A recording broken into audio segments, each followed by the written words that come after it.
आपके भी टीएमए में मार्क्स कम आ गए और आपके भी, आपका एग्जाम अक्टूबर 25 में हुआ है और अब आप अप्रैल 26 में देने वाले हो, तो इस कंडीशन में आपको ये डर लग रहा है कहीं आप फेल ना हो जाओ, क्योंकि टीएमए में इतने कम मार्क्स आ गए हैं, चाहे आपने आंसर बहुत अच्छे से लिखा हो। अब देखिए यहाँ पे दो चीज आपको देखना है, मार्क्स अगर कम भी आए हुए हैं तो फीडबैक के अंदर गुड ही लिखा हुआ है, तो जब मार्क्स ही कम है तो वहाँ पे गुड क्यों लिखा हुआ है, वहाँ पे तो पुअर लिखा होना चाहिए। और दूसरा, आपको ये लग रहा है कि यही मार्क्स फाइनल है, तो ये अपने मन में से निकाल दीजिए। टीएमए स्टेटस के मार्क्स फाइनल नहीं होते, ये मार्क्स ऊपर नीचे होते हैं।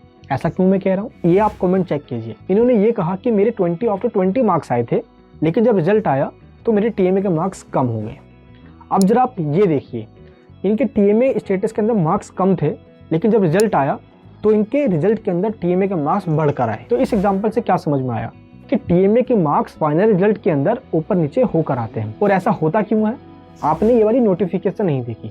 इस नोटिफिकेशन के 4th पॉइंट में बताया हुआ है कि जो टीएमए के मार्क्स है ये मॉडरेट किए जा सकते हैं on the basis of theory marks. That means अगर आप अपना एग्जामिनेशन देते हो थ्योरी का और उसमें अगर आपके मार्क्स ज़्यादा आ जाते हैं तो टीएमए के मार्क्स कम भी क्यों ना हो, उसको बढ़ा दिया जाता है। और अगर थ्योरी में मार्क्स ही कम आ गए हैं और टीएमए स्टेटस में आपको मार्क्स ज़्यादा शो हो रहा है तो उसको कम कर दिया जाएगा, जिससे कि ये मॉडरेट किया जा सके। क्योंकि ऐसा ना हो कि थ्योरी में आपके कम मार्क्स आ गए हैं और टीएमए में मार्क्स ज़्यादा शो हो रहे हैं। इसको मॉडरेशन पॉलिसी कही जाती है और एनएस बोर्ड के अंदर ऐसा होता है। तो अब आप इसकी टेंशन मत लीजिए कि स्टेटस में मार्क्स कम है, फीडबैक गुड लिखा हुआ है ना, तो अब आप इसकी टेंशन मत लीजिए और थ्योरी एग्जाम्स की तैयारी कीजिए।